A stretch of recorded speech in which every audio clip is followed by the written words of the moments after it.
Hello, everyone. Welcome to my podcast today. It is called Nothing Less Than Extraordinary, and I have the perfect gentleman for that because he's an extraordinary man. Welcome, Gary Roger, on my show. Oh, it's so great to be with you, Ree. You light up every room I've ever been in when you're there, literally. I think it's more you though, because you have the energy of like a Bugs Bunny. I don't know, like this, the battery just keeps going and never stops. Even me, for as a younger, we have a hard time following you. So I love it. I love to be able to be at your age, still vibrant, still just as playful and just magnetic as a human being. I want to do a brief intro of Gary. With over 50 years of professional speaking and television production experience, Gary Roger is a true expert in his craft. Having produced TV commercial, infomercial, and corporate video for some of the world's largest corporation for over a decade, Gary has taken his expertise online, showing entrepreneur the easiest, fastest way to get clients. Using just a simple webcam, as a master teacher and director, he has had the opportunity to direct many Hollywood stars, including Academy Award-winning actor Charlton Heston. It's Charlton Heston. And Charlton Heston, that's Yes, correct. that's right. He's a famous dude. So, all that just to say, he has a huge amount of wealth and wisdom. Welcome with us, Gary. I love having you here. I can't wait to dive into our many discussions. Let's do it. Yeah, let's get go. So, Gary, talk to me a little bit about like I want to be able to get the audience to get to know you and fall in love with you. We already love you as it is. It won't be hard to fall in love with you. But talk to me about where you grew up, what that was like growing up as Gary. Like, where was it that you were born? I was born in Salt Lake City, Utah. Ah. I grew up in a very poor family. Mhm. We were really, really poor, so poor that I remember one Christmas, I was 12 years old, and I didn't even own a bicycle. I mean, every kid in the neighborhood had bikes long years before that. I got my first bike at 12 years old, and only because our family, because we were so poor, we were sub for Santa recipients. And I remember getting that bike. I was the proudest kid in the neighborhood. And I was a shy kid in those days. And people wouldn't believe that today. I'm still shy, really. But I've learned to get out of that, work at it. And I've done that all my life with some of the things that I've been involved with that helped eliminate the shyness. But basically, down deep, I'm still a shy person. But again, very poor when I was a kid. And I learned very quickly in those days if I'm going to get anywhere, I'm going to have to work my tail off. And that's one thing that I think is a little harder today for a lot of people. You got to work if you want to be successful at anything. Yeah. That's standard. Otherwise, you're one of the luckiest people on the earth if it just falls into your lap. But that happens to very few people nowadays. I love that. Thank you for sharing that. I didn't even know that. And look at you, like going from a shy kid, going from a very poor kid. And it's funny that you share that story, but I'll share a little story with the bike thing that me too. I came from a family that barely had anything, lose pretty much all of their life saving, living in the refugee camp for 9 years in the Thai refugee camp before we come to Canada. But I want to be able to touch on this. How does a shy kid from a very poor upbringing went from that to being producing TV show, infomercial, breaking out of his shyness to being the guy who is so magnetic on TVs and on Zooms and meeting? Well, it's a long, long story. It took many, many, many years. In high school, I started to get interested in dramatics, dramatic art. And I watched other kids get in plays, and I thought one day I was very shy. I thought, well, I think I can do that. I'm going to try out, and I tried out for a part and got it, and that led to other parts. And when I was a senior in high school, I was living in Arizona at that time. They had me try out for the lead in a play. And I really worked hard to try to get that lead, and I didn't get it. They selected somebody else, and I was just heartbroken. I Mhm. really worked hard at it. But as fate would have it, just a few days before the play, the fellow that had the lead got appendicitis, had to go to the hospital, and there's no way he could be in that play. So the drama teacher asked me, she came to me and said, "Hey, Gary, can you memorize the whole play in, I think it was 3 days, and be in the play, take the lead?" That was a really big job, but I had memorized a portion of it that I'd tried out for. So I had a quarter of it down a little bit, but I really worked hard. And the play really went over well, and we were invited to a regional play, and we won the regional. And then we had a four statewide meet: California, Arizona, Colorado, and Utah. Uh, I worked my tail off on that one, and I was fortunate to be selected as the outstanding. I won the outstanding actor award in that play, all because I'd lost it in the beginning, and work. I really had to work, but it paid off. I loved dramatic arts. I studied it in college as well. But I knew I was not going to be an actor. I finally got a job at 3M Company after college years ago, and they taught me how to sell. I got a job as a salesperson. Yeah, I did well at sales. I like sales. And eventually they made me a sales trainer, training other people how to sell. And eventually they made me a training manager, training all kinds of subjects, one of which was public speaking presentation skills. And as you know, your audience must know that public speaking is the number one fear that most people on this planet have. That was an incredible class that I taught years. They didn't want their corporate managers putting people to sleep giving speeches. And that helped me, I think, more than anything in my entire life. Literally, being able to speak. University of it was Stanford University, and AT&T a number of years ago came up with a study on success at anything.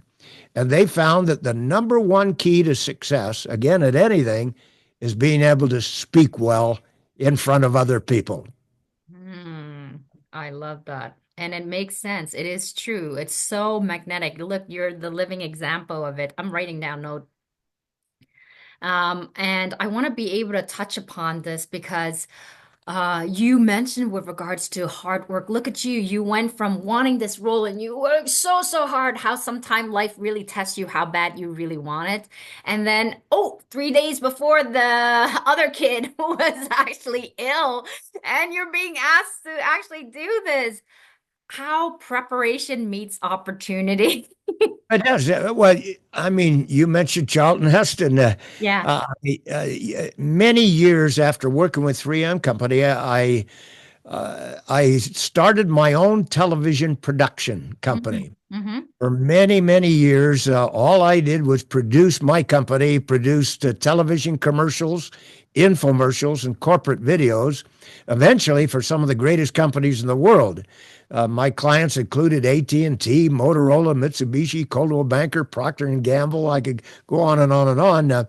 I eventually sold And I got involved in motion pictures, and I had an opportunity to work with a lot of actors. What I started out loving to do, if you had told me years and years earlier that one day I'd be directing an Academy Award winning actor, I would have laughed at you. But one thing led to another, Mhm. and those things just kind of fell into place. Mhm. I sold my production company about 20 years ago and retired, which was the worst mistake I ever made. I just couldn't stand sitting around doing nothing. I knew I couldn't do that the rest of my life. Oh. I decided to go online and start coaching people, helping them build their business with promoting themselves primarily through webcam. That's the new television camera today, a webcam like I'm talking into right now. And Mhm. it's opened up all kinds of new opportunities for me. I love that. I love how you're actually, there's so many things that you said. It's like so many nuggets of gold in just this. I can hardly wrap my brain around it, but I want to be able to break it apart for people so that they can really take value and take stocks out of this. One thing that you said that was really beautifully said is that one thing led to the other. How one little thing that you pursue because you love, like with regards to drama and doing these acting, and so you had like a something that piques your interest. You went for it, and then you put in the hard work, and then you didn't get the role, and then it's disappointing, but yet you didn't give up, and then all of a sudden life rewards you with an opportunity. Preparation meets opportunity. You were able to excel, and then it just keeps going. It reminds me of how life, like when we are busy entrepreneur trying to get to the other side of the result and the outcome, we lost track of the journey and everything that goes because nothing is ever smooth like this. There's a lot of ups and down and all of that. But I think you remind me, anyways, I'm sure it speaks to the audience as well, to really enjoy every process of the journey as much the up as the down. Put in all of Absolutely. put in all of that hard work, and you don't know where it's going to lead you to. Look at you. You never thought one day you'll be like actually producing award winning with Charles Heston, and here you did it, right? So each one of our journey, just take it as it is. Don't so much focus on the outcome. Love the craft that you're in and out. And you like having a company and then selling that company and realizing like retirement is not for you. And now you're doing online and you're coaching people, and so many people benefit from it. I love this story. Another thing that I wanted to mention as well was, so take us through this journey of like being that shy kid and still is partly shy, despite knowing how to captivate your audience and to speak well in public. Talk to me about, because there are so many people out there, and I can think of my two kids who barely, like, when they go to a restaurant, they can barely just ask for their own juice or drink. It has to be, Mom, can you go and help me? Like, Yeah. so I get the shyness and I understand I don't want to change people, but when it comes to public and relationship, you need to be able to go and ask people and go up to people and speak to them and voice your needs and your concern. So talk to me about this morphosis that you actually had to go through. Like what gave you, like, I understand circumstances, but take us through that journey so that people can see themselves through you. Well, thank you for asking me that. It's one of my pet peeves, if you will. And I'll mention that in a moment. But eventually, I got started because I just had an interest in watching other people in drama classes and doing what they were doing. I thought, hey, that would be fun, I think. I'm going to try that. Mhm. Nobody taught me how to do anything, but in the drama class, I got some instruction and I started to learn things. I remember going to a competition one time, the very first competition in speech, and I didn't prepare myself. I just put together a little speech, and I went to the competition, and I watched some people that really prepared themselves. I thought, oh my gosh, I can see what I need to be doing. I can do that, I think. Just seeing other people that had really perfected their skills, I wanted to try that.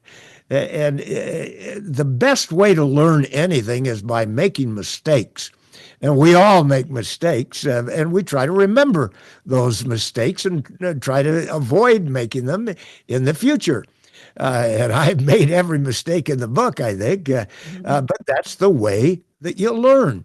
I mentioned pet peeve, and I also mentioned the research that Stanford University and AT&T had done.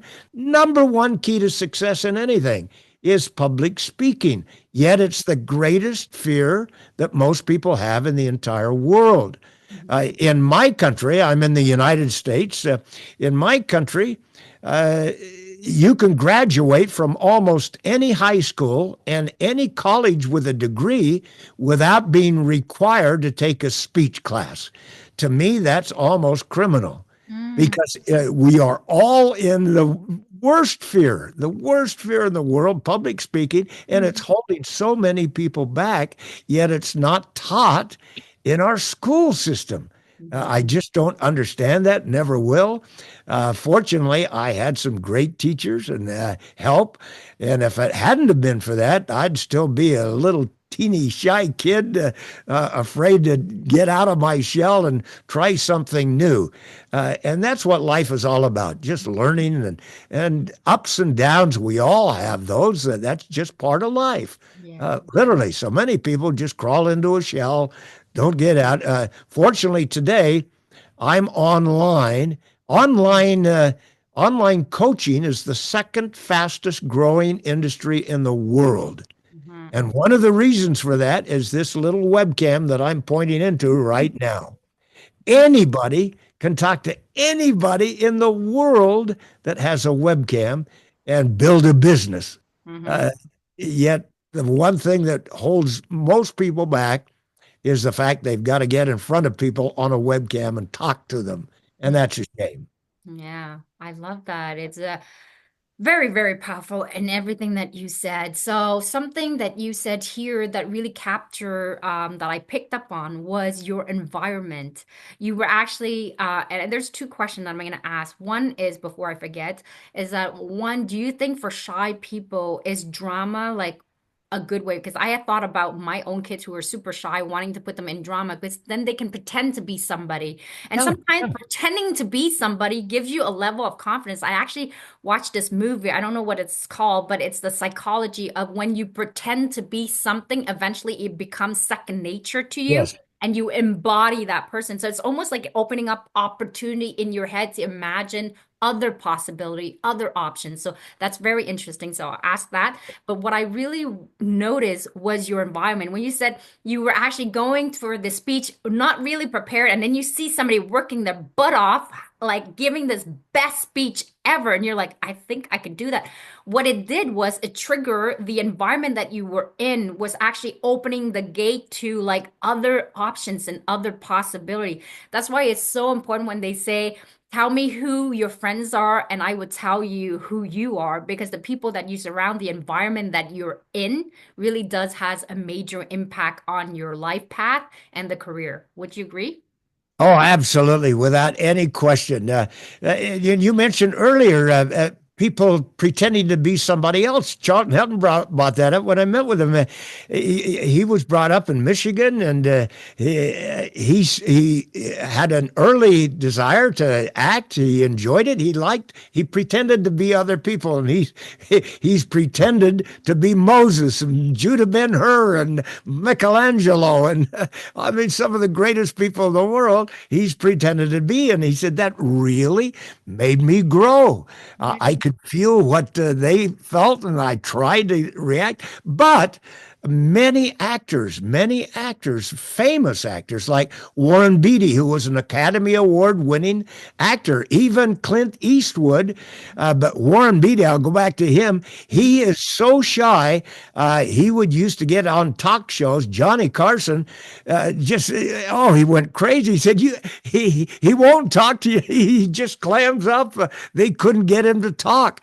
And the reason when they're pretending to be somebody else and they can memorize lines, it's not them, it's somebody else they're pretending to be. They can do that.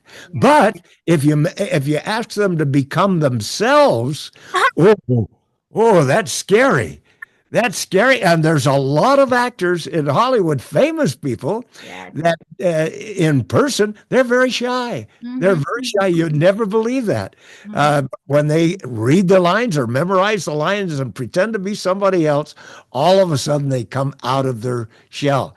And back to your question, learning those basic skills, acting, and putting yourself out in front of an audience, knowing that other people are looking at you, that gets rid of the fears that people have. The more you do it, the better you become. And it's the best thing I think anybody can do. Just skills. You don't need to want to be a professional actor, but those skills will stay with you for the rest of your life. And something I would recommend, I recommended to my kids, take speech, take acting. It will always stay with you and help you throughout everything you do for the rest of your life. I love that. I love that advice. I mean, it's funny because I'm doing TikToks and stuff with my boyfriend and we're pretending to play scenario. It is the most fun we ever had. It's like great bonding as a couple, good use of time together, and we're creating wealth with that. So That's great. but all that just to say, like pretending, allowing your imagination to be, because we all have, like as a kid, we have so much imagination, but somehow as we become adult, we become too serious. We stop learning to be playful, and that Yep. sucks. It really does. And you, Yep. like, one of the things that is so captivating about you is like when we hear you, is almost like we can see your inner child, which is something that I love. Could you give in terms of breakdown for people, because like you said, today's generation, hard work, it's almost like, what does that mean? It's kind of sad, but it's true. It is. So let's say a younger kid who is like, I do want to embody this like value of hard work. How do they start? How do they start practicing applying the concept of hard work and like embracing it? Because there is so much to extract out of hard work. It almost become, for me anyway, become almost like a meditation. Unless you are very, very, very lucky, Yes. anything that you want to do in this life is going to take, and be successful at it, Hmm. is going to take hard work. Anything. Yeah. You've got to learn things that takes work. There's just so much required to Yeah. be successful, but work is number one. You, Hmm. unless there's some people that just have something fall in their lap Hmm. through sheer luck. Yeah. But those people are very few and far between. Hmm. Most people are going to have to work to become successful at anything. And Hmm. that's why we're here to learn through work and making mistakes. That's part of life. You're going to make mistakes no matter who you are or what you do. And we try to learn from those mistakes. And it's just one of the best learning tools you can get, just making mistakes and trying Hmm. not to repeat those mistakes again. Yeah, so through trials and error, and they say in order to learn anything, to become good at anything, it takes about 10,000 practice, if I'm not mistaken, at learning any type of craft. So make mistake, learn again, like make mistake. And I think like the one, like I can only speak from my model, like Bruce Lee, like is it the 10,000 punches or I don't know how many punches. He repeats the same old punches or same old kick until it becomes muscle memory. Yeah. Yeah, that you become really good. So it's like any skill sets. It's whether it's public speaking, whether it's pushing yourself outside of the comfort zone, hard work. At the beginning. Thank God I'm Asian, so we were taught. I think older generation, my parent generation, your generation, all of that hard work was almost like put into your head like this is how you survive, like survival. In order to survive, you need to know how to use hard work as a skill set. And so when I was very young, hard work was always, and delay gratification, oh my God, I'm really, like struggling with my words here. Delay gratification serves me well. In my culture we were taught like in order to be successful at anything, it needs practice, practice, practice, practice, practice, practice as many Yep. times as you need to until you become so good at it, you can close your eyes and just memorize it. It just comes to you. So, because I had to repeat so many different things for such a young age, hard work became okay, it's not so bad. I can succeed at it. But if you've never done the practice, it almost seems like that's a lot of work. But when you've done it, you know what it's possible. And so one of the things that I realized that I learned to appreciate hard work was when my dad was renovating one of his apartments, and I had to sand the floor before we can actually put in varnish. And it's daunting, it's long. And as I was doing it, after a while, it became meditative. I was so in the zone. And then that's for the first time I made the click and the connection between hard work and how hard work can actually be extremely rewarding. That is why so many business entrepreneurs that get extremely successful do not want to retire from their work because they love the work that they do. Retirement for them is like sending them off like casting off away in a desert island or in some kind of a prison. When you learn to appreciate hard work and understand that there's different methods, different way of getting that, you can work hard and work smartly and have the connection, the people that takes you to where you need to go. But you still have to make that become a possibility, like make it possible. I think one of the things that I was reading the book of Grant Cardone that is Yep. really good. Sell or Be Sold, a great book. And I've learned this man is just obsessed about sales, about the Oh, things yeah. that he does. And it makes such a huge difference is that when you make a decision, commit 100% to what you're doing. And that shows, Gary, in what you're doing when you talk about public speaking. When you make that decision, when you make that commitment, it's just like choosing a partner. Once you choose a partner, there can be a zillion a way hotter, smarter, more intelligent, more wealthy. But the partner that you choose, the partner that you commit to, the partner that you pour into is what grows. Well, when you don't pour it and when you don't nurture it, it will die off. It's the same thing for any craft or any profession. Do you You're agree? absolutely. Where's your family from originally? Cambodia. Cambodia. Yeah. Wow. Oh, and I've never been to Cambodia. I've been to several countries right next to Cambodia, Yes. but I'll tell you, people from that area. In fact, I've got one of my clients was born and raised in Cambodia, Yes, and when it's she Sarah M. It's one of my friends. She's oh, like, yes, yes, Sarah M. Yes, she's Sarah M. amazing. I made a video with her. She told me the story. She was taken into a forced labor camp in the Khmer Rouge regime, the communist regime, that where millions of people were killed. She was in a forced labor camp, forced to work out in the rice fields. She got deathly sick, and they sent her to a labor camp. I'm sorry, a death camp to Mhm, die. To mhm, die. I mean, she is such a hard worker, and people from your neck of the world, well, the Asian people, everybody in my country knows they're right at the top of the charts as far as in colleges and universities and high school. They learn faster and progress faster than anybody because they've been taught that principle of work. Yes. And I mean, I wish we could all learn that. People in my country, but in Asia, I just love the Asian people. They are good, hard-working, dedicated people. I knew you were from some part of the world in that neck of the woods, but didn't know exactly where. Thank Cambodia, you. wonderful. Thank you for the compliment. And honestly, for there's so many different culture for sure, very hardworking and stuff. But I was blessed with this concept because it has serves me well. It serves me well in my career, in my love life, with my kids, because I know that nothing will ever come easy or given to me. I have to earn them. And I think that is the biggest mistake that we have now, like with social media, where you're seeing like all of a sudden some random person instantly become successful. So kids are thinking like, I can be successful. I'll just make one TikTok and then it will pop and then no. But what we don't see is how much effort the 1% of people that are lucky, like you said, it fell on their lap. But for most of us, have to put into that work ethic. And that work ethic is so important.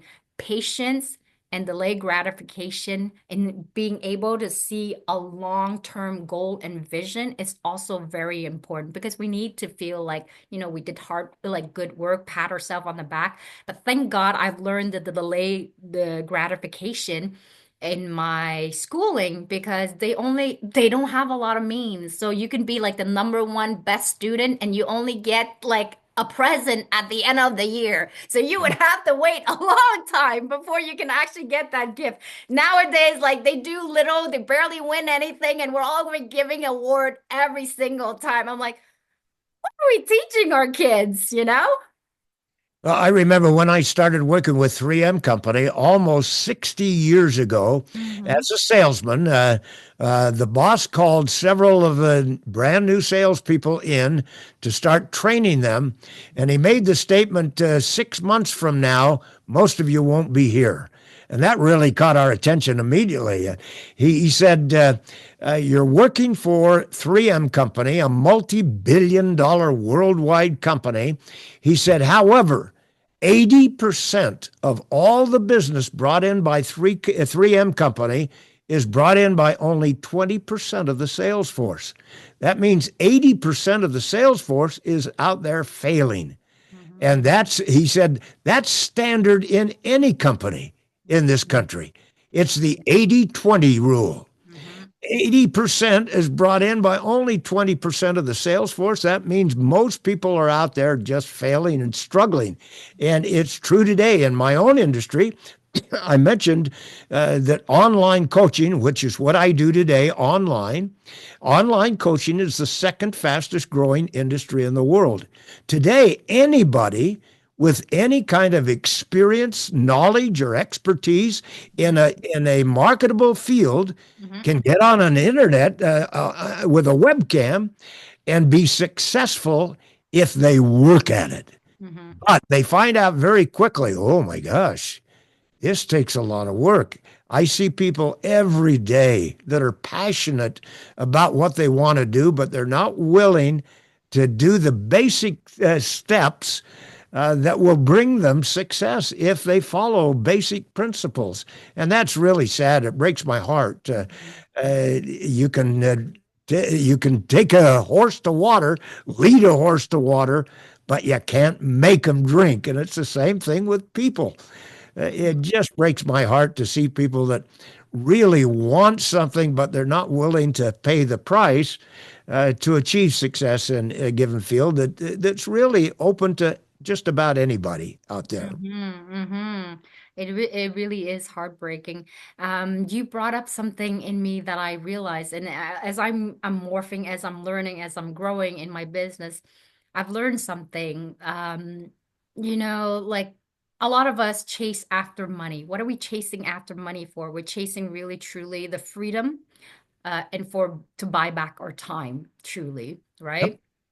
And I've learned something, and because now I understand that concept, and you can share also your wisdom too, is that I've learned to be so grateful for the work that I get to do. And you remind me of how much I love being on podcasts. You remind me, just like being here with you makes me realize I'm exactly where I need to be. This is my zone of genius. This is what I love. So, Gary, I love you for that. And you're so good at it. You are so good at it. I mean, you're natural. You're coming across naturally. You've got great eye contact with your audience. So many podcasts, I'm a guest on a lot of them. They make the fatal mistake that almost every podcast makes. They're on their laptop and their webcam is up at the top, and they want to see the people they're talking to. So they need to focus their eyes down, as I'm doing now. And nobody in your audience thinks I'm talking to them right now. It's the worst mistake that people make, but bless their hearts, they don't know how to correct that. That's one of the things I teach people, how to see the people they're actually talking to, whether it's a laptop or desktop.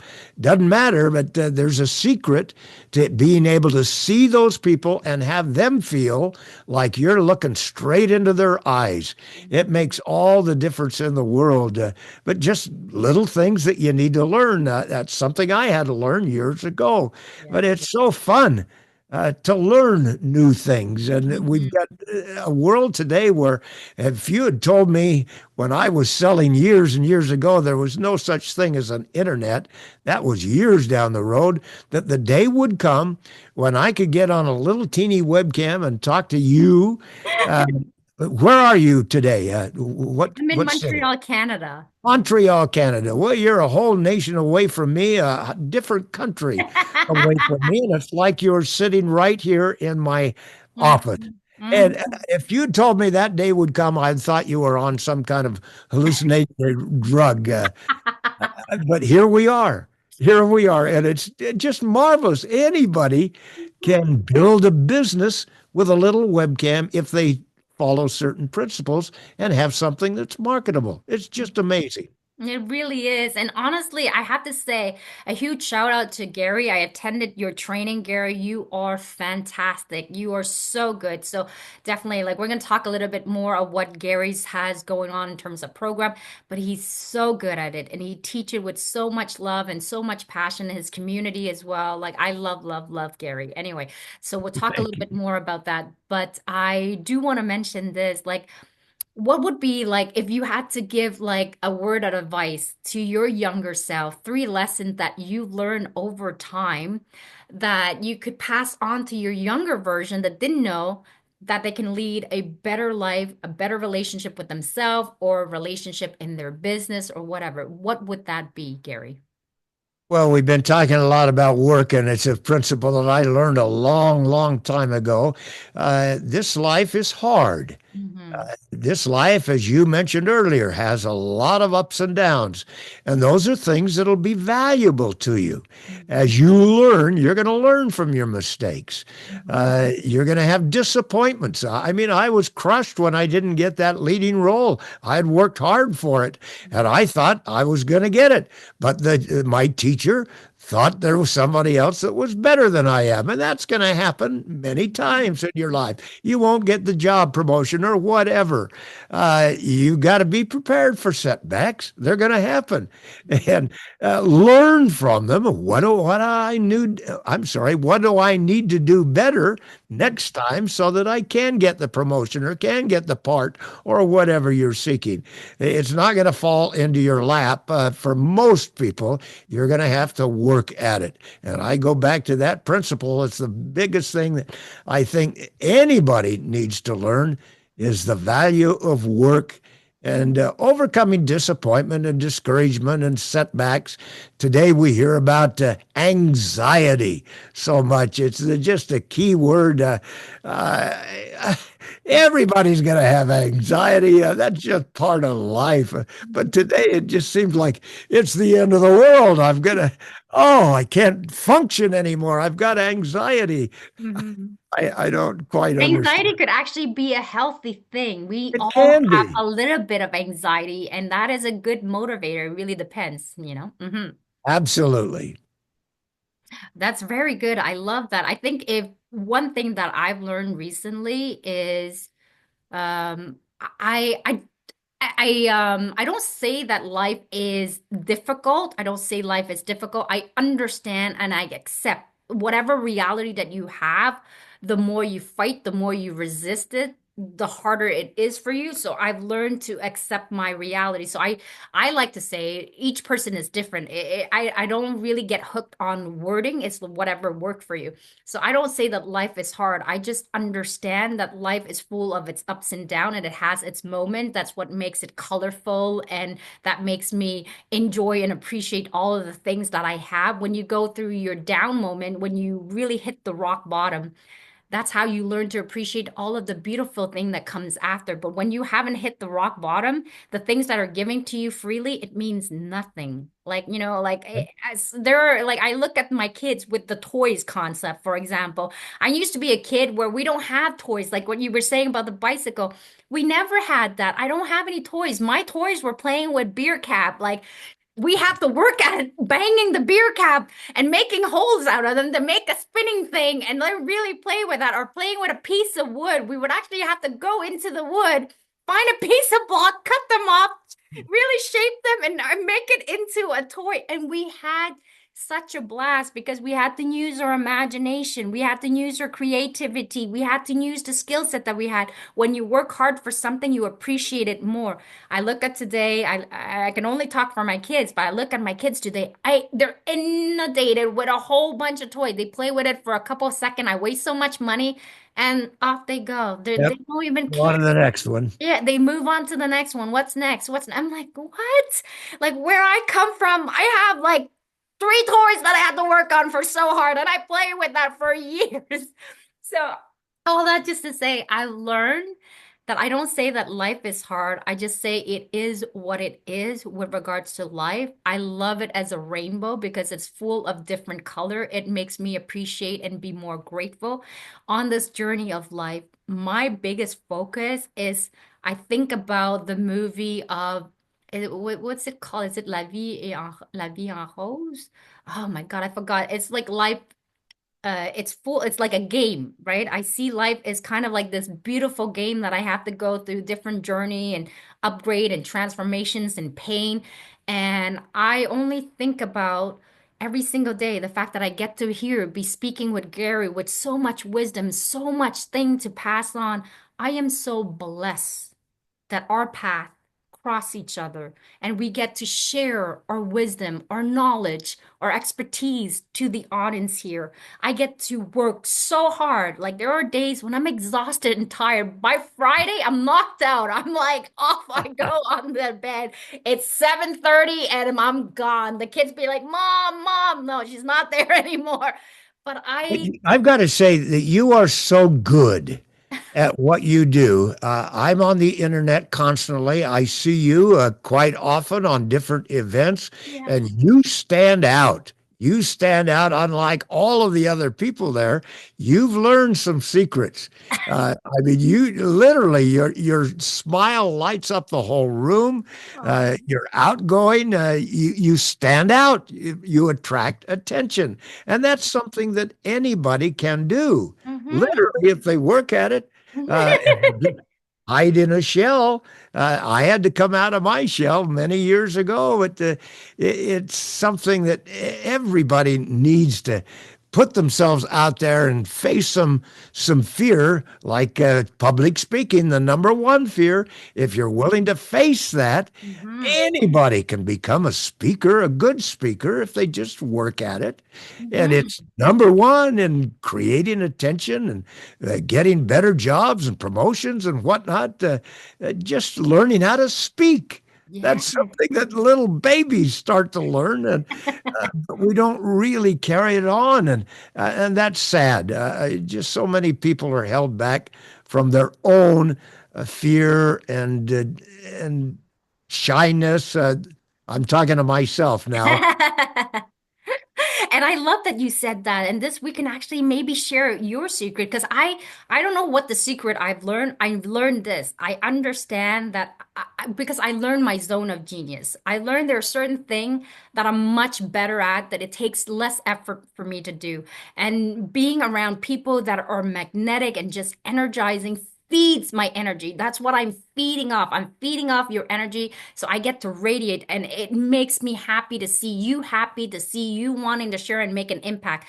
So I know in my zone of genius, this is what makes me, it fuels me and makes me alive. I do learn, I'm going to share this three thing and then Gary, you can share your technique of getting people out of their shell. Is that I've learned, I promise, my dad taught me that the things that you fear the most is the thing that you have to show up for yourself even more. So oftentimes I'll be in an audience. I actually went to a retreat and I was always the one who raises my hand, always has a goddamn question. They're like, oh my. By the end of it, they're like, Ree, okay. Actually, they got some really good comment is that people were saying like we always look forward to you raising your hand because we want to know what question will you ask next because I was not fearful. Yes, inside I'm thinking like, who am I to raise my hand, to ask questions, all of the self-doubt that I have. But I've learned to overcome that because my dad said, when you have something to say, when there's something important, don't pay attention to all of the noises around you. Show up for yourself and just be yourself. And so when I have a question, like there's something I'm so enthralled by what they're saying, and I want to ask questions because I have so many thought raising in my head. I am not shy to raise my hand. Even if people judge me, I just show up for myself. I do that for myself first and foremost. And the number three things that I realize is that I understand that in order to be good, to become the best version of myself, I constantly have to push myself outside of my comfort zone if I'm gonna be able to break out of my shell. Otherwise, I stay stuck in my cocoon. Your word of advice.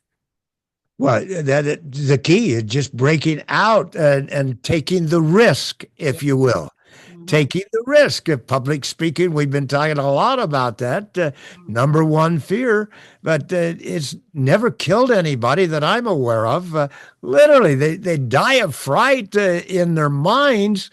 But if you work at it like Hmm. anything, you can overcome that fear. And I work with people every day in my business. I produce videos for them. I make them the star, people that have never done any. These are not actors, but these are real people. I make promotional videos promoting their product, service, or course. And Hmm. most of them are very, very stiff when I start with them. Hmm. But I work with them on delivery skills and how to work with that camera. And by the end, well, Sarah M., your friend, Yeah. when I started working with her. I said, you got to do this, Sarah, under 60 seconds. Hmm. Oh, Hmm. I speak too slow. I don't think I can do that. And she came back to me the next day and said, I can't do that. I said, Sarah, I promise you, Hmm. I promise you, you can do it and you will do it. Hmm. And we worked together, and she, in a 60-second video, she cut it down and got, I think it's 56 seconds. She did a magnificent job, and she let herself put her personality out there, and the people could feel it and see it. When she said, "Oh, I thought I'd be killed," and you could feel the emotion in her, Yeah. and I was just so proud of her. She wasn't used to speaking or taking the pace and putting it up a notch. And people need to do that when they get on camera. If they're talking to a bunch of people, they can't just sit there like a robot and say, Mhm. "Hi, my name is Gary." They've got to put some personality, maybe some gestures.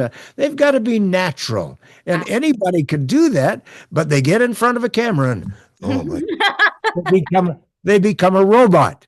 And it's something that's just kind of built into so many people, and it takes some work to get rid of those fears and those being their normal self and being a little bit different. But Mhm. anybody can do it. Just to add to that, it's true that anybody can do it. And we're talking about Sarah. Sarah, if people don't know, you definitely need to check her out. She has a book like How I Survived the Killing Field.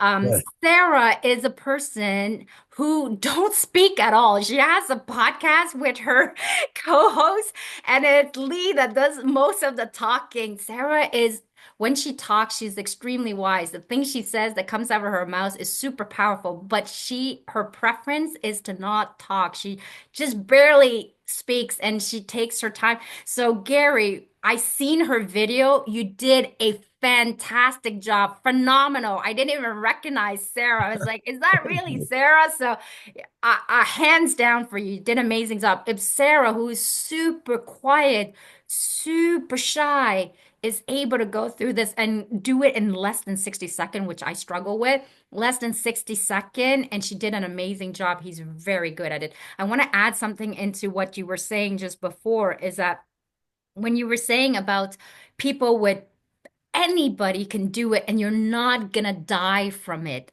And I think I read something about the book of 50 Cent's Hustle because I love me a good hustler. But it's like, everything that you do, you're hustling, right? And he talks a lot about hard work as well. Like one of very many successful people that I read about the book, they all say they seem to repeat the same thing is they all come down to nobody can outwork me as much as I can outwork anybody else. There And you that go. is their secret weapon. They have this embodiment that they can outwork just about anybody, and they have so much pride. They don't see that as like, this is a lot of work. They're like, I want to know who I can outwork. Like, they can be the most talented. Most people that are successful, it's not because they have more talent, more intelligence than you, or have a special gift. They're all just regular Joe, regular Jane, like you and Right. I. They are just willing to do the things that most people are not willing to do, putting in that Absolutely. hard work. And I think I want to be able to say this that public speaking, when you learn, when your system understand that it's not going to kill you, even though it feels like in your head that it's going to kill you, you realize you build confidence. Oh my God, I can survive this. I'm not going to die from it. It's just Yeah. a perception that you have once you overcome that. You become so powerful, you realize I can do just about anything. You're absolutely right. I love that, Gary. I want to be able to honor you. I want you to share with people what kind of program do you have going on now? What's like coming up in the month of April that you can share with people so people can actually go and discover you more, learn more about you, and where they can reach you. Well, my work is on the internet. I coach mainly coaches or anybody that is on the internet that sells a product, a service, or a course. If you're promoting something, you need to have those promoting skills, and you need to have the ability to get your message out. I help people build their businesses, but I've got a lot of free programs that I'd like to invite your audience. The biggest one that I have is a free webcam workshop. I can show your audience if they come things that they can do with their webcam, with nothing but a simple webcam that will literally revolutionize everything that they do on the internet for the rest of their lives.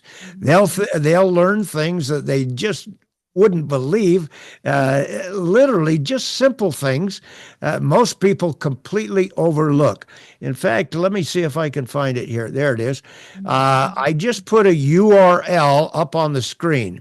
If you load that URL into your computer, companyflix.com/webcam workshop, you'll be able to register for the next one. It's completely free. There's absolutely no obligation to buy anything.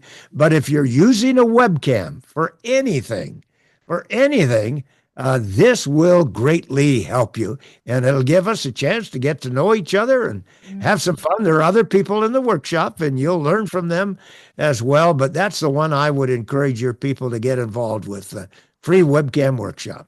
I love You're right above my head. Yeah, I love it. Gary, it was so much fun having you. I can talk to you all day long. Seriously, you're just oh my God. Well, let me just say that you are one of the greatest hosts. I've been on a lot of podcasts, and you're one of the best I have ever seen anywhere. You just bring your guests out, you compliment them. You've been making me feel like $1 million just in the the kind of words that you've been saying.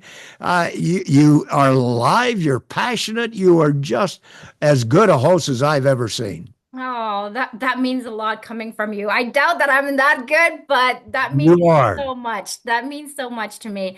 I look up to you every single day in the things that I do, the passion that you bring, and I wish that one day when I get there, I'm like, I don't want to retire. I want to be like Gary. I want to see what else I can do, what other talent is out there. Gary, it's been such a pleasure. You are just I don't know. I don't even have the word, just speechless. Thank you for your presence. Thank you for all of your wisdom, for being the person that you are. I hope that you live another 100 years so we get to be exposed to everything that we can learn from you. I want to leave you with the last word to our audience of what is that one thing, a quote that has served you well in your life or that is currently serving you so that we can be inspired by your wisdom. 4 words. Speak up for success. I like it. So speak up, guys. Don't keep it all inside. Just let it come out, even if it's mumble sometimes. When you mumble, then you get the courage to say it a little bit louder. Thank you so much, Gary, for being on the show today. I love, Thank love you. you. Bye, guys. Have a fantastic day.